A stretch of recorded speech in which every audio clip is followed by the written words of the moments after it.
And I'm good for about 20 more minutes. Cool. Okay. So yeah, we've got this evil empire, and we have to bob and weave. And the idea that the food is safe, I think we have to be really we have to be more discerning now, unfortunately. And again, back to dirt to soil, back to the focus of regenerative farming and everything that people are trying to do. We're going to come out of it, but it's going to take some time for people to realize how deep the problem is and how important these minerals really are. Because I think they've been really messed with in ways that people don't realize. You've really opened my eyes. I think, admittedly, I've kind of lapsed a little bit in my discipline. So I'll certainly be going back to a lot of these first principles forms of thinking. So thank you so much, Morley.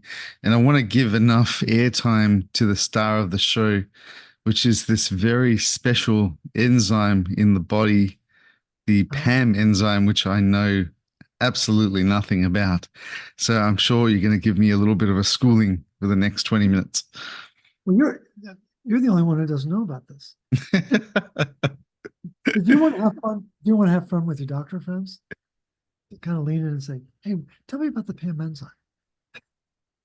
I was having dinner in Orlando, Florida, with a very, very high, big name in medicine, and I was just full of myself. I leaned over and I said, "Hey, what do you know about the PAM enzyme?" He went, "The what?" He said, "What does it stand for?" Well, it's 35 letters. It's peptidyl-glycine alpha-amidating monooxygenase. Now that's a name, right? And it was first discovered in the 1980s. And there's a husband and wife team that have just recently retired after 45 years of researching one enzyme. Betty Eiper and her husband, Richard Maines, 20 years at Hopkins, 25 years at UConn Medical Center. Get it? UConn. And so when I first became aware of this, it was reading Mastering Leptin, which is a wonderful book for those who are looking for a good book to read. And it was making reference to the hypothalamus, which I'm absolutely fascinated by. And just parenthetically, I think the spleen is the hypothalamus of the body, to give people an idea of how important it is. So it's a big deal. But Byron Richards wrote that book, really cool book. And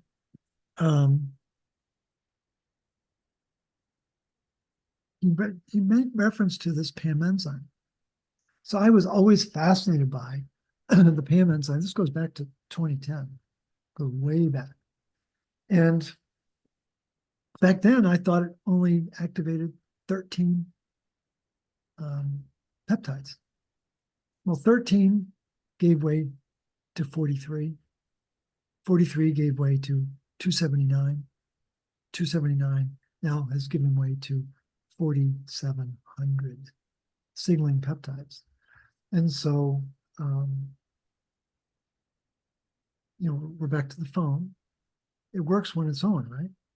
These are really cool devices when they work, right? Mm-hmm.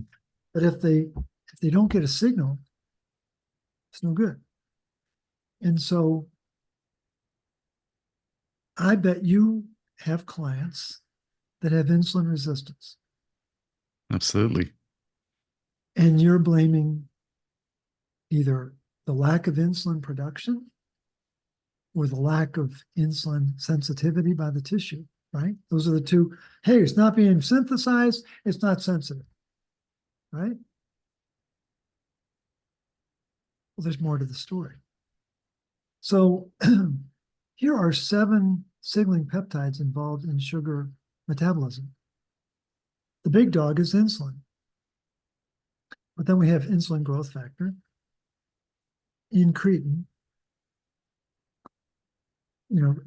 People are now focusing on glucagon, but incretin is its formal name. Joining peptide, C-peptide, humanin, spexin, and chromogranin A. Those are 7 signaling peptides, and they've all got to be working. They've all got to be signaling, communicating with each other, or the show doesn't work. And the tragedy, Kriben, is doctors don't know this. Nutritionists don't know this, that there's a mechanism. Again, we're back to collagen and elastin. Only one enzyme knits them together. Melanin, only one enzyme colors. PAM enzyme, only one enzyme creates the ability to signal, to communicate.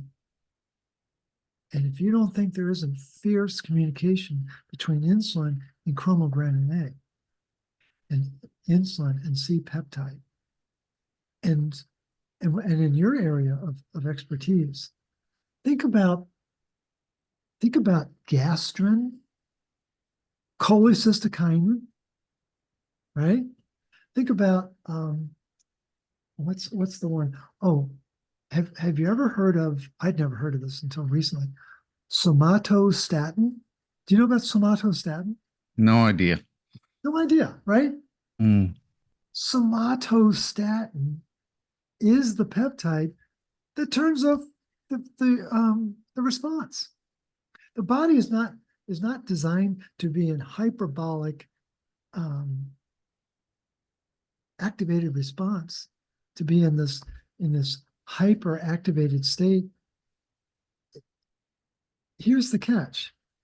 The body is supposed to be able to make noradrenaline. What does that mean? Noradrenaline. It's no R group on the adrenaline. What's the R group? It's a methyl group. When the methyl group is on the adrenaline, boom, it's really powerful. But noradrenaline is, it's not so bad. But what is noradrenaline doing? It's activating somatostatin to turn off the response, the stress response. That's a good thing, right? Especially in your gut, right? Mm-hmm. We're not supposed to be in sympathetic overdrive all the time. Mm. And so nobody knows about the PAM enzyme. Nobody knows that it's 2 copper atoms that need to be at a critical point when oxygen's there to cleave off a carboxyl group and put on a glycine group. And when the glycine group goes on, these peptides are turned on. They're like, hey, I'm here. Let's talk. Come on. Mm-hmm.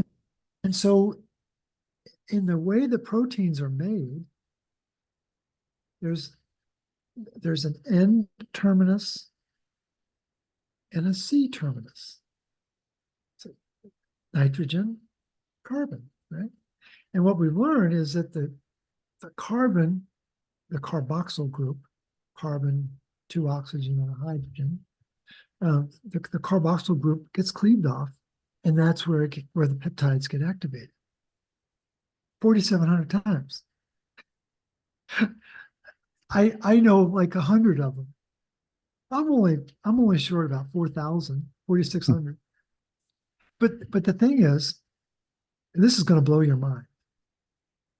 Do you have a seatbelt? Strap you on.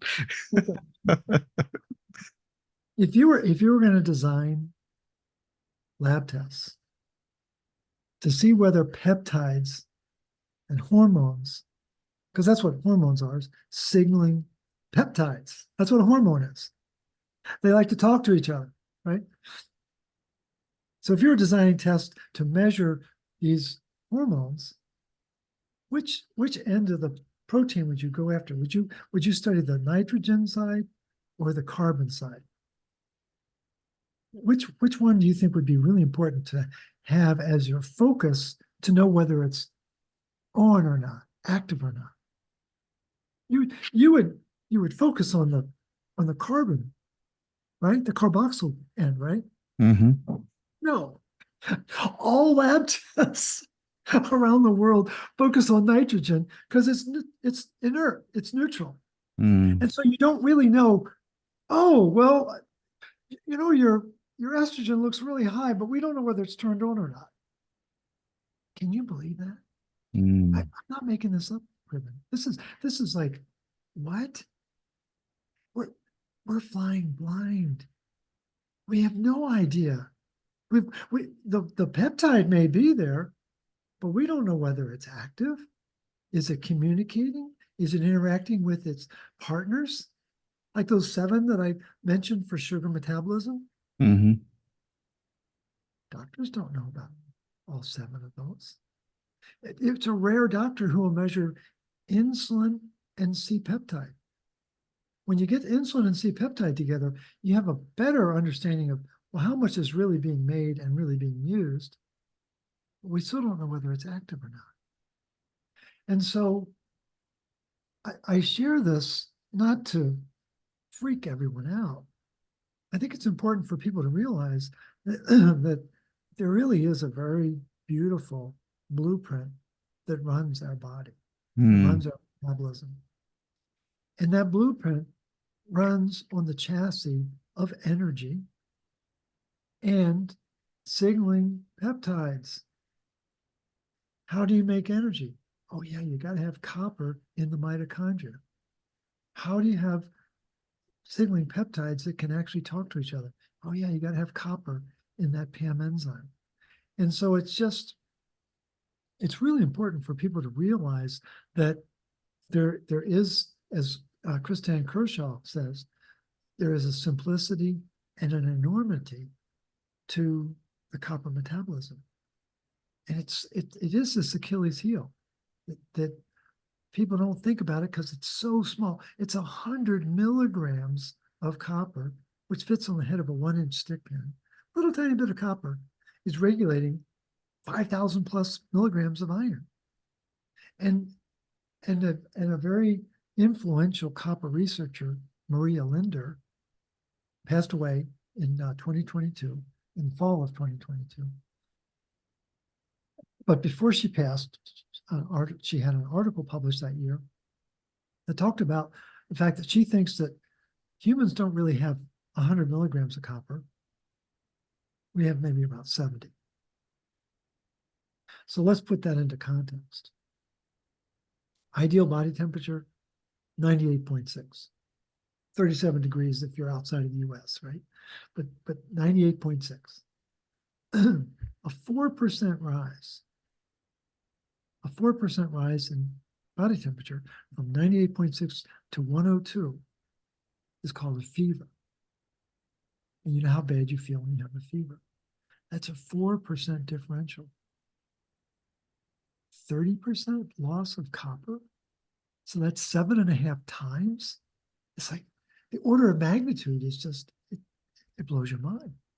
And nobody knows this because it's not taught in practitioner school, doctor school, nursing school, nutritionist school. And so we're fat, dumb, and happy. We don't know about it, so it can't be important. And what I really appreciate is your curiosity and your willingness to let me bang my gums for an hour and share these insights, because I think the world deserves to know this. And there are some very simple steps we can take to recover our vitality. And one of the most important is just to bring this enzyme back to life. And the reason why this is also important, real quick, because I know we're running out of time. I'll talk like the FedEx commercials. But in 2008 and 2012, Betty Eiper and Richard Maines had some very gifted graduate students. And they did some very interesting studies with rodents. And they had, and this was in 2 separate, completely separate experiments. But the gist of the experiments were, let's take a group of rats and deny copper in their diet. And let's take another group of rats and let's alter the PAM enzyme. And let's create identical expression of the PAM enzyme based on diet and based on, quote, genetic defect.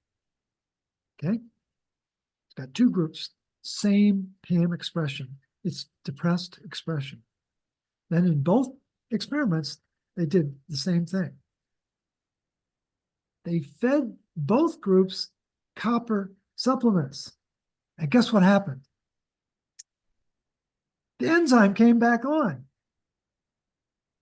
And the author in 2014, in his dissertation, and yes, I'm geeky enough to read those types of things, he talked about haploinsufficiency is a sign of copper deficiency. And that should send a chill down everyone's spine, because I take that statement and I apply it across the board of all so-called gene defects. I think they're all signs of copper deficiency. And can they be corrected easily with copper? Probably not. It's going to take some time. But can they be corrected? I think they can. And I think it's so inspiring that the body, based on those studies, has this natural ability to resume its optimal function just by the presence of one mineral. Wow. It's absolutely amazing. And so it just, I share that because I think people need hope, need data, need proof that I don't think there is disease. And when I made that statement, I think it was in 2012, I was on Facebook, I said, there is no medical disease. There's only stress-induced mineral dysregulation that causes metabolic dysfunction. Kriben, I thought there'd be this tsunami of, you don't know what you're talking about. You know what the feedback was? Nothing. Not one word. Not one word. So what do you think happened? I got emboldened. And so it's just, I bound out of bed every day, wondering, where am I going today? Exploring the research. And what I'm really focusing on now is ferritin, the iron storage protein. And it is so fascinating. And it's so far afield from what people think it is. And it's amazing. Maybe that'll be the 4P conversation down the road. But it's an amazing protein that is not understood at all in conventional circles. So amazing. I'll leave a cliffhanger on that one. Amazing.